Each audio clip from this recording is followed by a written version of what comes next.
So, you've got an idea for a business, the store of your dreams. There's just one thing to figure out: everything. That's why Shopify's all-in-one commerce platform makes it easy to sell online, in person, and everywhere else. Sell on social media, source products with an app to get that first sale feeling.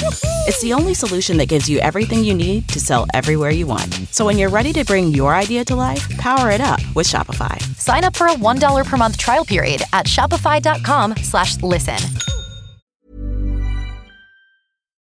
The first broadcast of Voice of Israel, Israeli radio, was at 1 minute before 4 o'clock in the afternoon on May 14, 1948, just 1 minute before David Ben-Gurion began to declare the State of Israel. How did the radio begin? What did they say? The announcers, there were two announcers, they said, listen to Voice of Israel.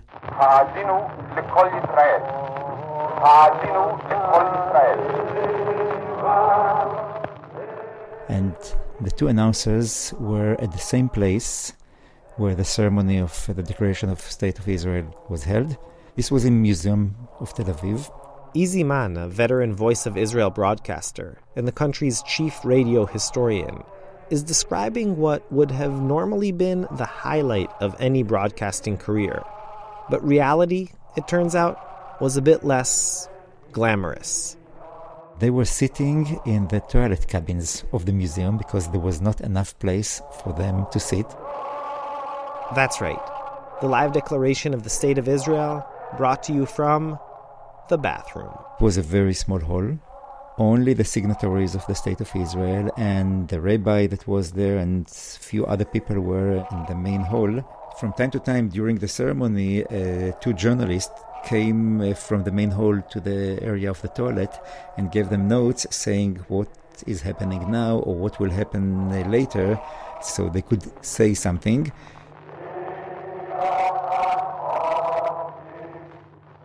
Everything about the ceremony and the broadcast was last minute. That night, at midnight, the British mandate over Palestine was scheduled to end. It was a Friday afternoon, and it was held very secretly because they were afraid that if people know where it would happen, Egyptian airplanes would come and bomb the place.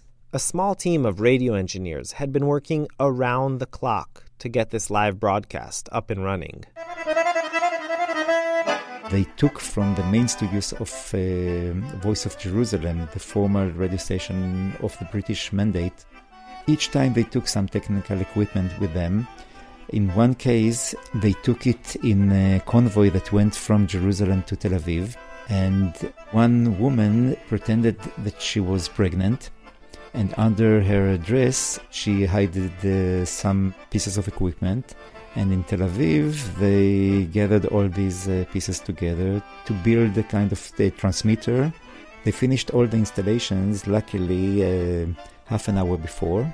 And of course, they were still afraid because the transmitter was not that strong these times.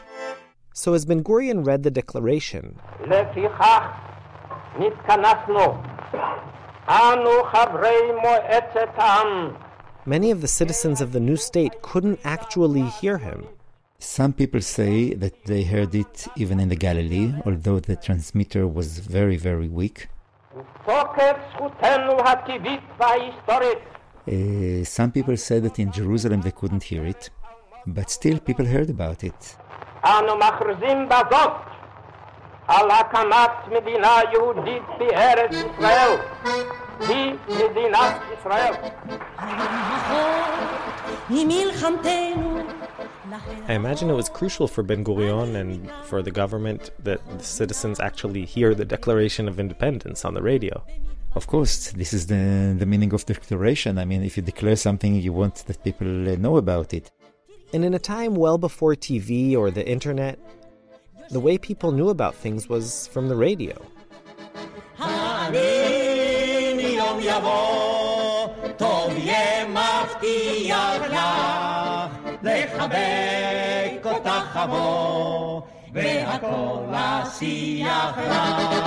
The radio in these times was really a piece of furniture in the middle of the living room.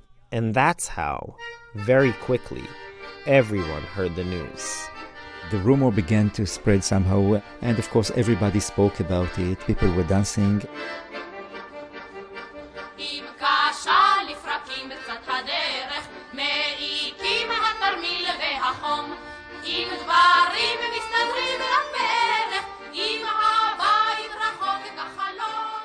Hey, I'm Mishi Harman, and this is Israel Story. Israel Story is brought to you by PRX and is produced together with Tablet Magazine. Our episode today is part one of a two-part series called 68 and Counting. It's based on a live show that we just finished touring the States with. Basically, these two episodes are a journey through the story of Israel. Over the last few months, we've spent endless hours in all kinds of archives, learning everything we could about Israel's Independence Day, Yom Ha'Atzmaut. We were looking for little stories, bite-sized ones, that took place on Yom Ha'Atzmaut itself, in 10-year intervals, and that somehow reflected their era.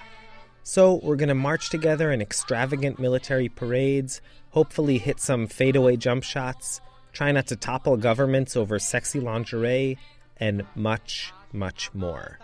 Part one will take us from 1948 to 1978. And part two, our season finale, will bring us up to date.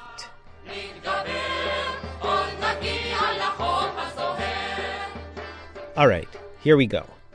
10 years after that first radio broadcast, things were kind of rough in Israel. But even though there were rations on food and gas and people were lining up for bread, the government decided to throw a huge party on Independence Day, Chagigat HaAsor. There was a big exhibit, kind of like a state fair in Jerusalem. The Dead Sea Scrolls were on display there, as was the original copy of the Declaration of Independence. There were also all kinds of other Israeli innovations: solar panels, sprinklers, Uzi guns. Israel's president, Yitzhak Ben Zvi, opened the exhibit with what was supposed to be some sort of spectacular light show. He ceremoniously proclaimed, "Let there be light," pressed the button, and the whole electrical circuit crashed. That very same day, a slightly embarrassed Ben Zvi went home and received a delegation of Persian Jews in his tzrif, his hut, which was the president's official residence. The delegation came bearing a gift, all the way from Iran, a giant Persian rug. The next day it was even written up in a tiny announcement in the newspapers. Now, once we stumbled upon that little article, we became obsessed with finding that carpet. And we did. All the gifts that President Ben Zvi received back in the 50s and 60s are stashed away in the basement of the Ben Zvi Institute in Jerusalem, including that carpet. But one of the researchers there had some bad news for us. We can't take out the carpet, but I can show you a picture and we can speak about it. The carpet, she insisted, was way too big and heavy to schlep out of storage. We did get a glimpse of it, rolled up in the corner. And Tamar, that's the researcher, explained how more than 30,000 Persian Jews came to Israel in the 50s, almost 6,000 of them in 1958. Many, like those delegates, brought their carpets to the Holy Land. In the next story, Daniel Estrin tells us that that's not all they brought, and what they did or didn't bring often had far-reaching consequences.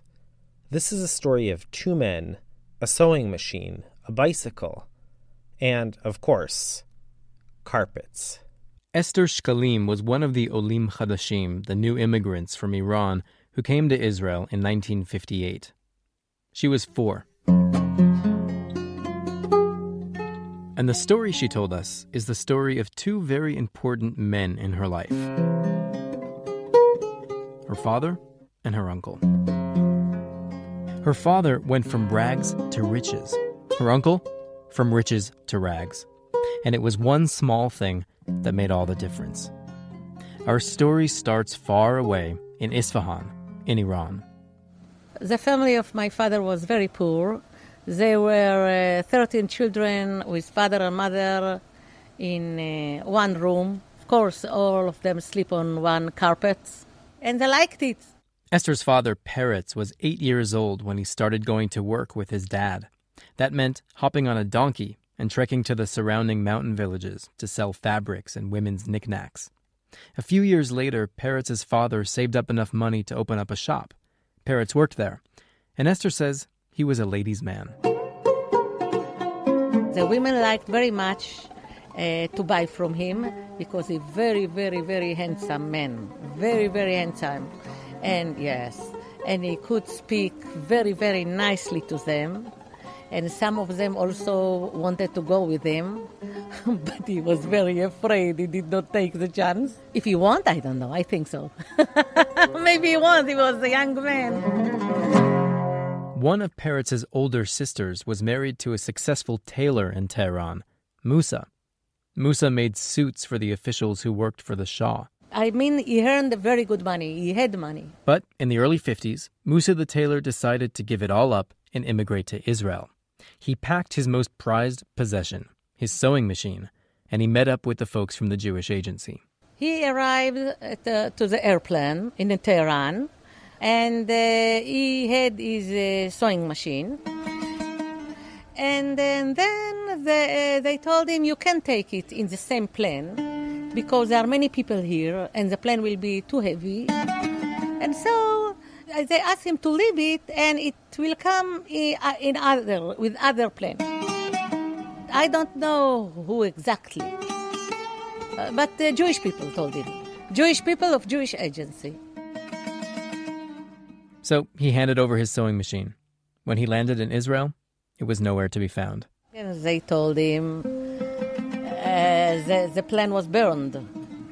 We don't have it anymore. They told him that the plane exploded in the air. Yes, we are very, very, very, very, very sorry. This wasn't, Esther has discovered, an isolated case. The people who cheated were bad men that took advantage that the other people were very innocent. They did not believe that Jewish people will cheat them. Without his sewing machine, Musa the tailor couldn't be Musa the tailor anymore. He didn't have the money to buy a new one. He spent the rest of his life doing menial jobs. And he died very young. Very, very young. Yeah, he died. In the summer of 1958, following his brother-in-law, Peretz also came to Israel with his pregnant wife and 3 kids. But none of his stuff was lost in transit. Esther thinks that by then, immigrants could no longer be fooled so easily. When the family arrived in Israel, they were sent to a development town built especially for immigrants called Chatzor HaGlilit, just above the Sea of Galilee. Which was a very little hole in Israel. It was nowhere. Their neighbors were immigrants from North Africa and the Middle East, living in shacks, some in tents. Many of them were skilled merchants and craftsmen, but in Israel, they found themselves out of jobs and out of step with the dominant Ashkenazi culture. The Shkalim family was also struggling. The Iranian cash Peretz had brought with him was worth nothing in Israel. This wasn't the life he dreamt of when he left Iran. But here he was, and he needed to support his family.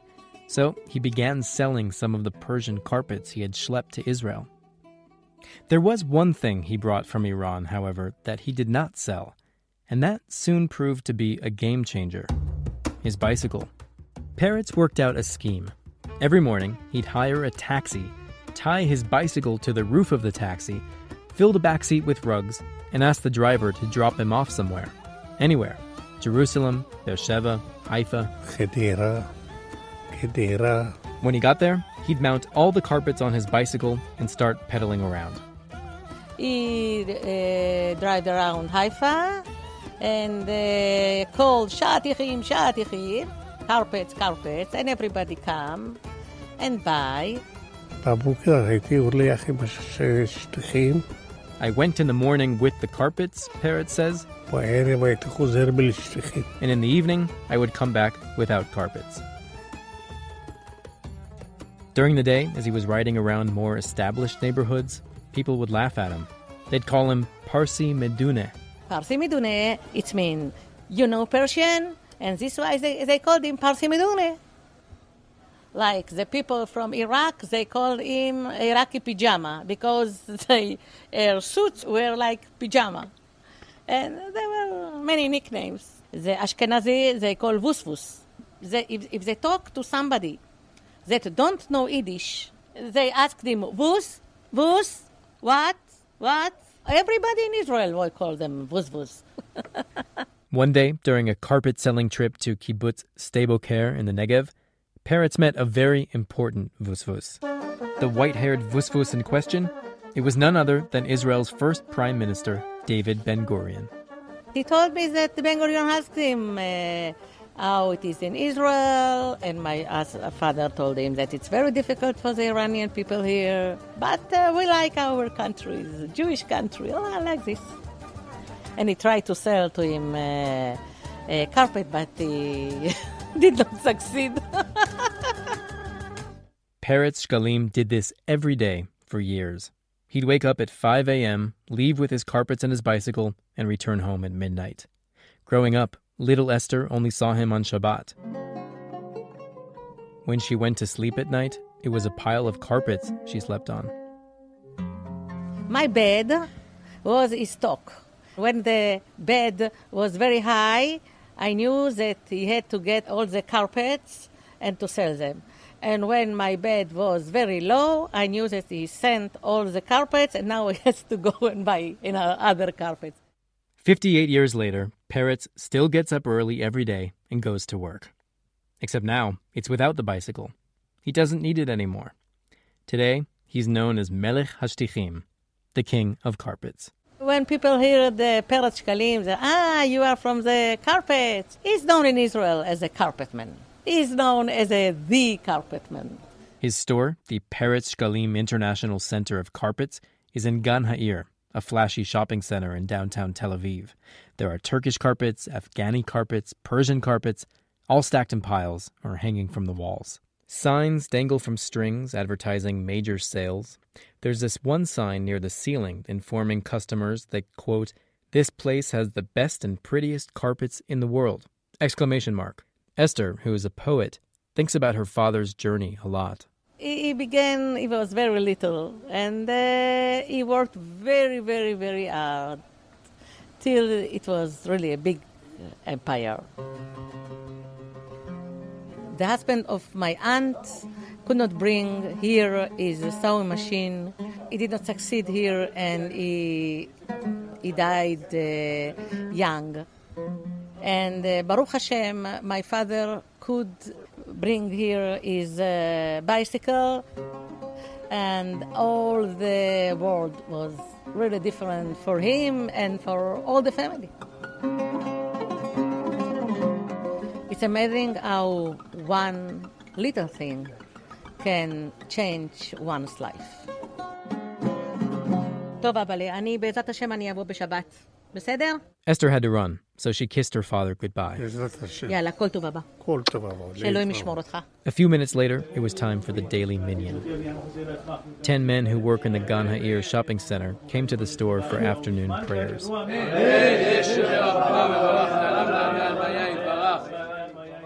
Then, when they left, 84-year-old Peretz Shkalim did what his daughter Esther did when she was little.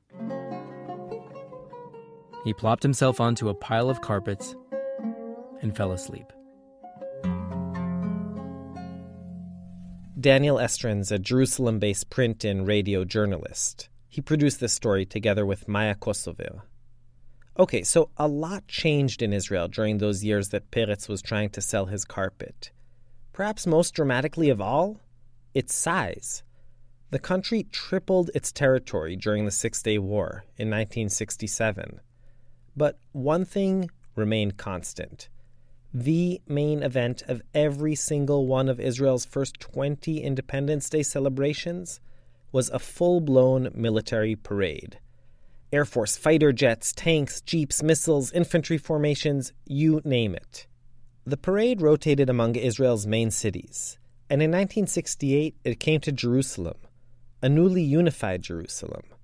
It was less than a year after the huge victory of the Six-Day War, and the parade was billed to be the greatest one to date.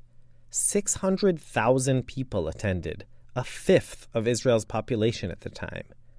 And as if that wasn't ceremonious enough, the 1968 parade was the very first event televised on the brand new Israeli TV channel.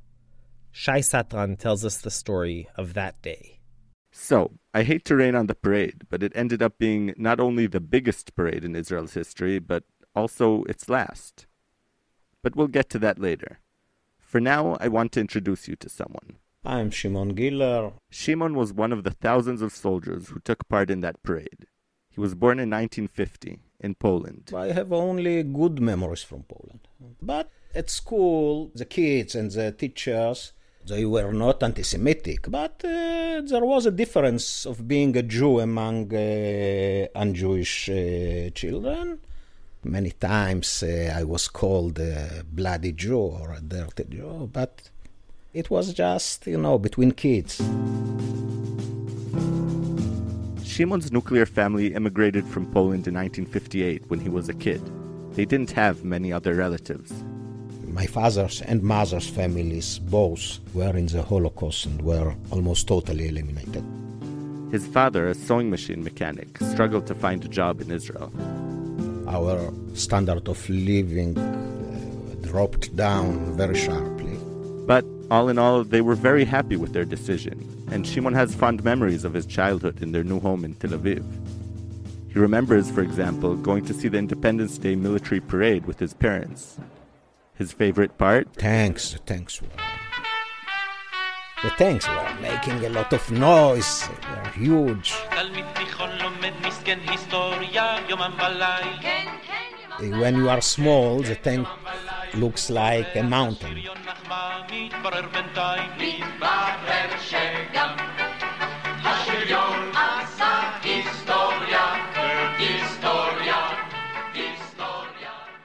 When the Six-Day War broke out, Shimon was a senior in high school. He looked on as his friends, just a year or two older than him, tripled Israel's size. It was a resounding victory, and a swift one. The war was cheap, really cheap for us. Casualties, yes, but not very much. I was at hospitals. I saw one of my friend was shot and died at the beginning of the war. But the price was cheap, really. There was an euphoria. Everybody thought that was a sign from God. Shimon was eager to join the army himself. I enlisted to the Israeli army at August 1967, 3 months after the 6 Days War. I enlisted to Golani Division, to the Sayeret Golani. When I asked him about his training, Shimon summed it up like this. To kill. Yeah, we were trained to kill. But their very first mission after training was a relatively peaceful one. Basically, it was to kill time. They were sent to take part in the 1968 military parade. The days before were devoted to rehearsing. We sat like puppets, not moving. The infantry was marching all the way, 3 times a day, and we were driving a jeep. It was very convenient. At evenings, even though it wasn't allowed, I jumped to a home, to see my family. More than anything, it was a much appreciated break for Shimon and his teammates. And there was one other, unexpected perk. Shimon got to be on TV. I didn't know at the time, but I was filmed with a focus on me. They focused on me, and all my friends were very excited to see it, because television was not at all homes then. Sure, not all homes had TVs, but those that did were watching. It was the first broadcast of the only Israeli channel. Let's just say that ratings were through the roof. Still, there was at least one home in Jerusalem that decided not to tune in. Now, would you imagine that I would watch it on TV? Now, really? Of course not. That's Ali Klebo. He was 14 at the time. No, we had no patience. We did not want to see them. It is like seeing a monster in a monster movie. And these were the instruments of the monster. You don't understand how we see you. You think you are wonderful and sweet. Ali is a Palestinian anthropologist and a painter. He was born in Jerusalem, as were his parents, and their parents before them. We asked if he could tell us about his family's connection to Jerusalem. He looked at us, grinned, and asked, "How far back do you want to go?" You should always bear in mind that my family and Jerusalem are one history. On my mother's side, we're 1,300 years in the city. And my great-grandfather is buried in the Dome of the Rock. Growing up in the Old City, which was Jordan before the 67 war, Ali had never spoken with or even seen Jews. That changed, of course, the day the IDF soldiers entered the Old City. In the beginning, people thought the Jews were Iraqis because they did not look like us, they were dark. And they looked like what we imagine Iraqis to be like. So we thought the Iraqis have come to save us. A year later, the military would parade through the now unified Jerusalem. By then, Ali no longer thought they were Iraqis. The occupation had begun. For Ali and his family, the idea of a unified Jerusalem meant that their home was no longer really their home. So you can imagine when the parade came in Jerusalem in 1968 for us, it was highly traumatizing. It was rubbing salt into a wound. The situation was volatile, tense. The police wanted to minimize any potential for violence, so they asked the Arabs of East Jerusalem to stay in their homes throughout the day. A bunch of newspapers declared it the Arabs' pajama day. That humor is lost on Ali. Unfortunately, in a macho society, it becomes clever and witty. And people say, how nice. But for me, I found it very offensive. I wondered if Ali's feelings weren't those of an older, more politically aware adult. I mean, as a boy, hadn't he been a tiny bit excited, just like Shimon, by the whole commotion? The tanks and the planes and the missiles? Apparently not. No, I'm not macho. That's your game. You cannot assume that all men want to play football, all men want to play tanks. This is another stereotype. Each of these parades ended up costing tens of millions of liot. And liot weren't something the government had in abundance. So there's the obvious question, why do it? Ali, of course, has his answer. It is to glorify the war, to glorify their victory, to show. It was an exhibition. They were exhibiting their power. We have the power to make what we want in the world. We are the strongest military power in the Middle East, and we're here to stay in Jerusalem. Shimon's explanation is different. It meant a lot to the Holocaust victims. After being helpless and without any ability to defend yourself, it was very assuring to see Israeli soldiers with an Israeli flag and Israeli tanks, and it was calming the fear of the Holocaust victims. Whatever the reasons were for holding the extravagant parade, they were quickly reconsidered after that year's military showcasing. There was a growing sense the parades were no longer really necessary, that Israel, now a major regional power, didn't have to display its might so publicly anymore. The very next year, 1969, for the first time in the young country's history, there was no military parade on Independence Day. The point was made in that parade. They did not have to redo it. It would have been an overstatement. People began to look at it as childish. The army also was not as popular as before.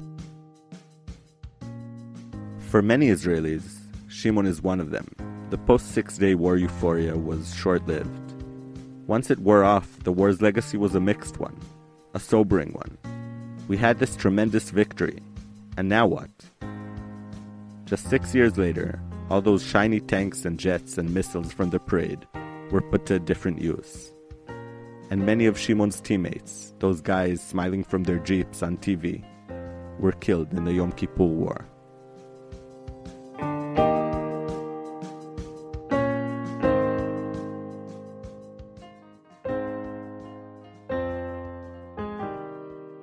Shai Satran is a senior producer on our show. He reported this story together with Katie Pulverman. In 1973, there was a small-scale attempt to revive the parade. It didn't go anywhere, and was canceled for good the following year. ירושלים של זהב ושל עופרת בחלום לעד בין חומותייך ישכון שלום שלום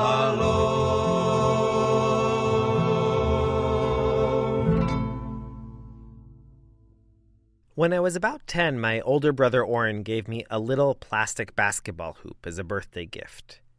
It had these orange suction cups, and you could attach it to the wall and basically transform your bedroom into Madison Square Garden. Now, I'd spend hours all by myself reenacting famous basketball games with a tennis ball. I'd always insert myself, of course, into the roster. You know, Harmon with the ball, Harmon going up for a three-pointer. But all the other players, they were real.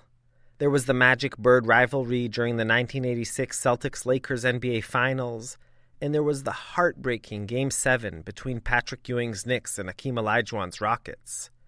But the game I used to recreate more than any other was one that took place 6 years before I was born.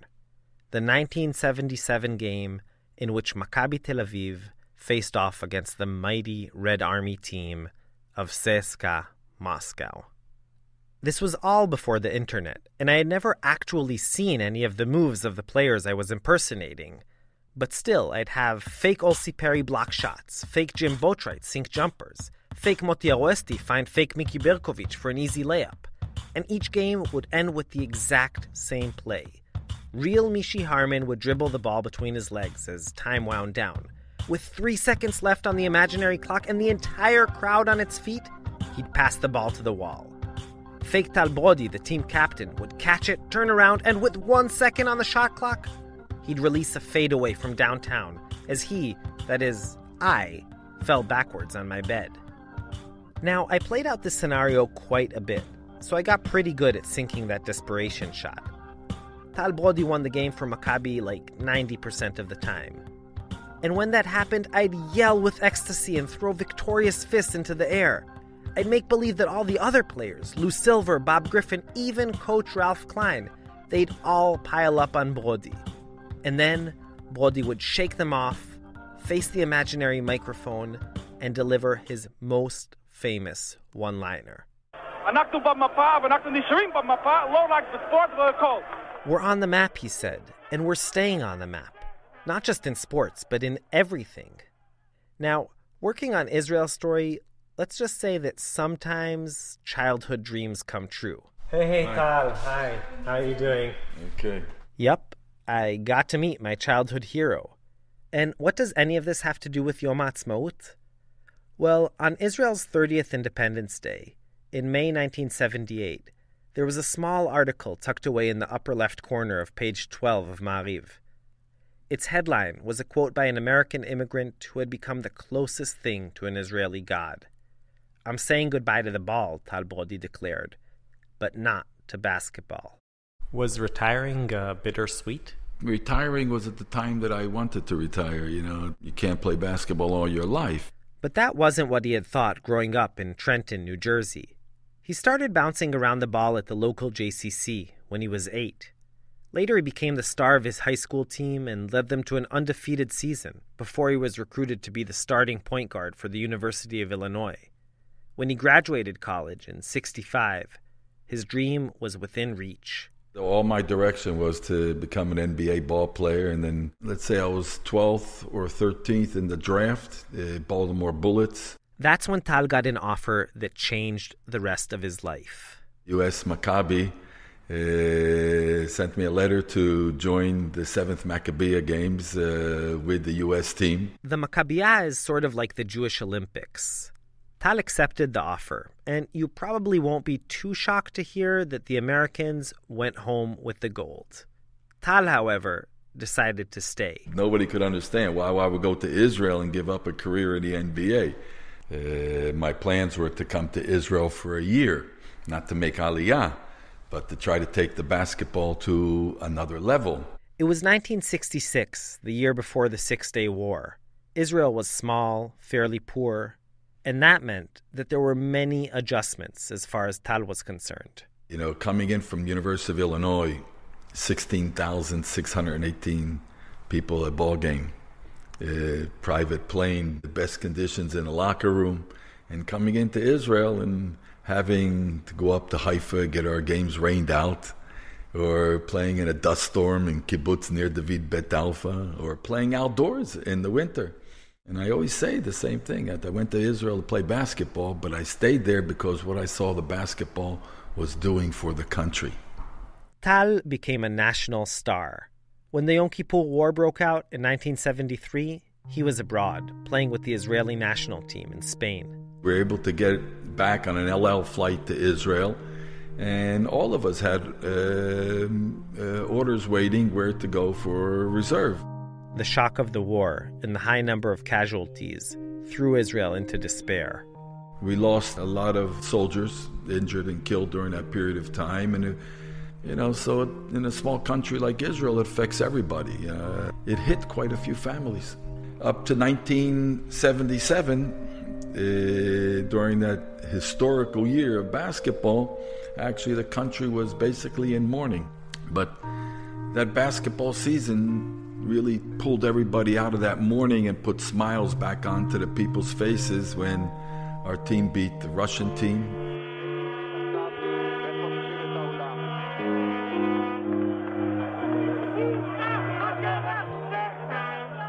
Now, if there's one moment that Tal revisits again and again, it's that moment. February 17th, 1977, the semifinals of the European Championship. It was the height of the Cold War. The Israeli raid on Entebbe was still a fresh memory, and the USSR had long ago broken off diplomatic ties with Israel. CSKA Moscow, who had won the previous 4 European titles, refused to play in Israel. So the game, in which Maccabi was supposed to be absolutely annihilated, took place in a small Belgian town called Virton. Every rebound symbolized the struggle between Western capitalism and Soviet communism. Every made free throw felt like David hurling a stone from his sling at the mighty the mighty Sergei Belov. In the end, there was total euphoria. Tal will probably never forget the final score. 91-79. An entire country was in a state of total ecstasy. Right after the game, all the fans that were piled into this small gymnasium in Virton in Belgium just ran onto the floor, singing, dancing the horas,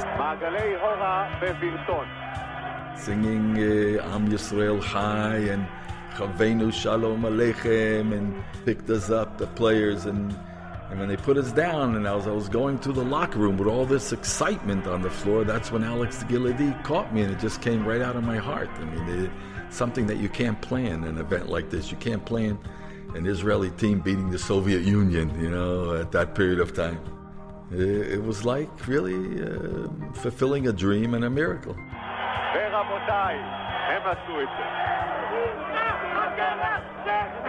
Tal's amazingly simple sentence quickly became the most iconic soundbite in Israeli history, our equivalent of one small step for man. There was just one minor issue. It was wrong. Quick grammar lesson: Al mapa means on the map. But bamapa, that's what Tal said, well, that means in the map. So yeah, we were in the map. Do you laugh when people point out that your most famous sentence ever is actually grammatically incorrect in Hebrew? My Hebrew is not the best. I mean, if I knew that I was going to be here 50 years in Israel, I would have went to the Ulpan and studied Hebrew. In my Hebrew, it was correct, as far as, So if it's bamapa or almapa, Israelis, they like to judge, and they're like... Yekas, so some look at it that way, some look at it that way, but the meaning of it, everybody knew. He's right. Everyone in Israel knew that Tal and his buddies had put Israel in the map. And it was about more than just basketball.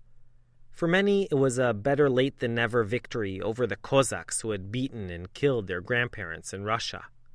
Maccabi, Kvutza shel Hamdina, the team of the country, was, in some very real way, Israel. In the beginning, you only had one television station, and a Thursday night, you didn't have any Knesset meetings or bar mitzvahs or weddings. Everybody knew that if Maccabi Tel Aviv on a Thursday night at 8:30 is playing, everybody was home or at the stadium watching the game. Streets are empty, yeah. After that huge win, there was one last hurdle. The finals, which were to be played 6 weeks later in Yugoslavia, against the talented Italian team of Mobil Girgi Varese. We had about 5,000 fans that came from Israel to that game to cheer us on. Maccabi won the title by a single point.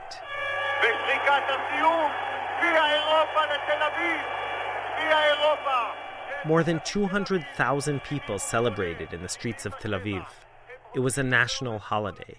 Prime Minister Rabin received us in his premises, and he told us, how this season, like the basketball, really, how important it was for the Israeli public, to give this spirit back to the public that we can do it. Tal retired the following Yom Ha'Atzmaut, 1978. But that game remains a classic. Even today it airs on TV from time to time. Exactly a year later, on Yom Ha'Atzmaut 1979, Tal was awarded the Israel Prize. I received a lot of trophies in my life, but this is something really special. It's not a trophy, but it's like saying thank you. And it was very meaningful for me as a new immigrant to Israel, Oleh Hadash. In the years since, he ran an importing business. Sporting goods, sporting shoes, sporting wear. He sold life insurance and pension plans. Never imagined myself as an insurance salesman. And then, in 2008, Bibi asked Tal to run in the Likud primaries. Basically, one of the ideas was that I would become the Minister of Sport. I remember you said at the time that you were looking forward to playing some one-on-one with Obama. Definitely, yes. You think you would win? I would say I would, yeah. I saw him shoot, so I think I would have an advantage. No, he knows how to play basketball, definitely. He was a senator in Illinois, legislator. He should know how to play basketball. Tal lost in the primaries and didn't get a seat in the Knesset. But instead he was appointed as a goodwill ambassador who goes around the world talking about Israel. He's become very diplomatic. But at heart he's still a true athlete. And I guess you can never really shed athlete talk. The sky is the limit, Or how much you put into it, that's what you're going to get out of it. And you had to take one step backward in order to take two steps forward. And my favorite, if you keep a balanced life, I think you can go the distance. But when all's said and done, for such an unlikely national hero, who has made an Americanism into quintessential Israeliness, and who, though he doesn't know it, scored more pretend game-winning shots in my childhood bedroom than anyone else, cliches actually do work. To take that ride with Maccabi Tel Aviv together.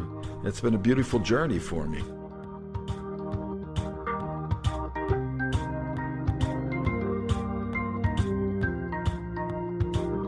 If you want to hear more about Tal Brody and the dramatic tale of that legendary 1977 Maccabi team, look out for a fabulous new documentary film called On the Map.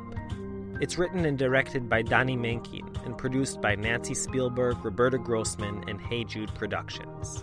It comes out this fall in theaters around the U.S.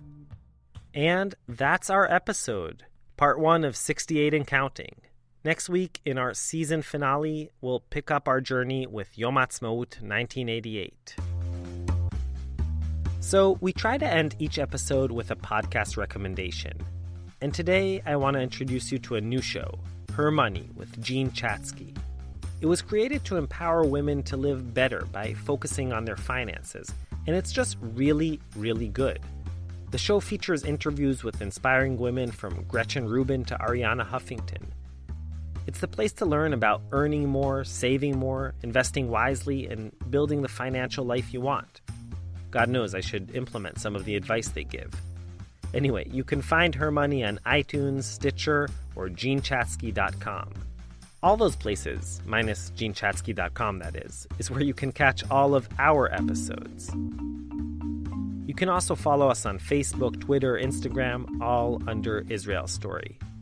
And I'm reminding you one more time to go to our site, israelstory.org, and donate to our ongoing listener drive.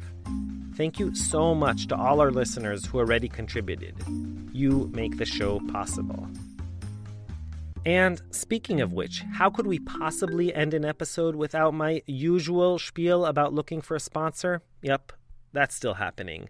So to all you potential sponsors out there, all I can say is this. We have got a phenomenal audience. people just like you who are all interested in and engaged with Israel. So if you want to support our show and reach a lot of people, email us at sponsor@prx.org. We just finished our live show tour in the States.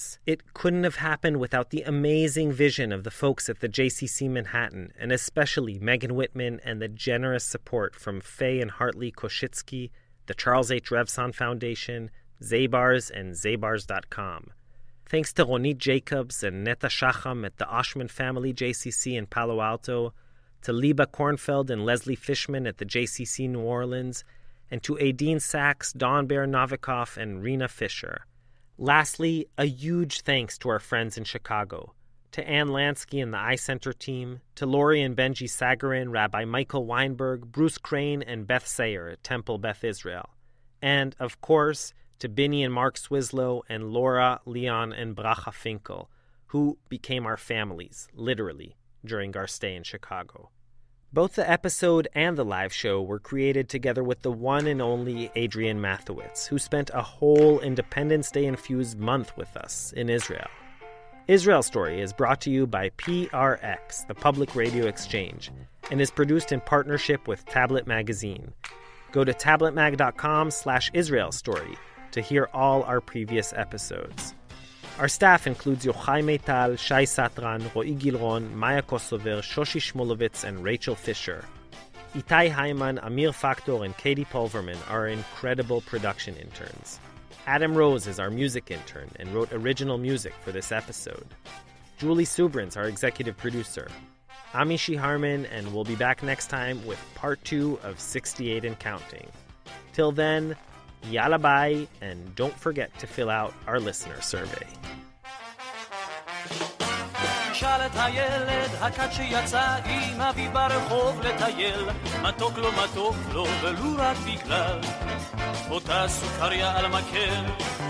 ראו גם שועל אל הכרם נכנס מן הבוסר חמד ענבים, מתוק לו מתוק לו מתוק לו מתוק לו מתוק לו מתוק לו ולו רק בגלל שהם כמו מים גנובים.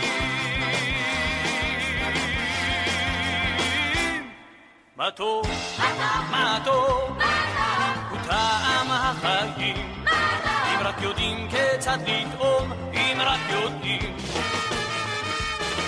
מתוק, מתוק,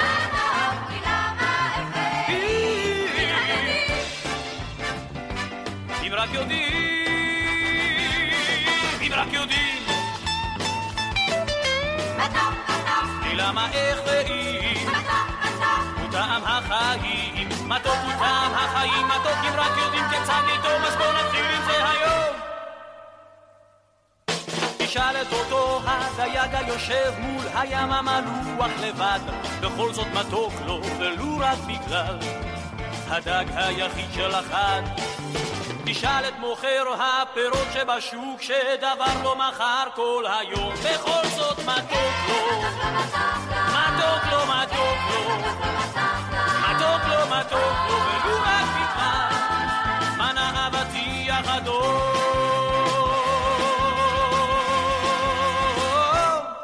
מתוק מתוק הוא טעם החיים, אם רק יודעים כיצד לטעום, אם רק יודעים. מתוק מתוק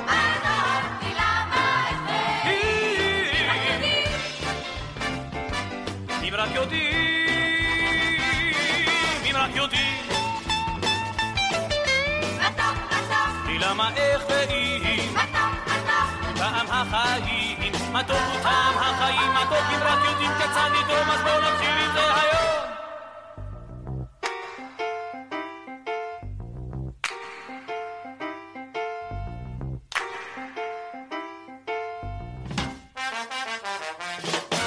תשאל את הזוג האוהב שיצא עם הלילה אל חורש וגיא, מתוק לו ולו רק בגלל אותה נשיקה בחשאי. תשאל גם אותי ביום קיץ כך הולך, מתוק לי בלב ובפה, מתוק לי מתוק לי מתוק לי מתוק לי מתוק לי מתוק לי ולו רק בגלל שזהו סתם בוקר יפה.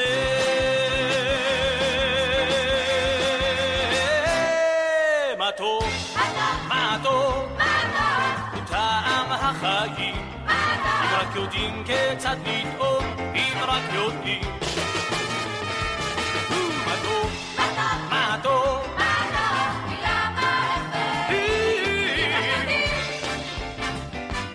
אם רק יודעים, אם רק יודעים. למה איך ואם הוא טעם החיים, מתוק הוא טעם החיים, מתוק אם רק יודעים כיצד לטעום, אז בואו נתחיל עם זה היום. מתוק, מתוק, מתוק, מתוק, מתוק, מתוק.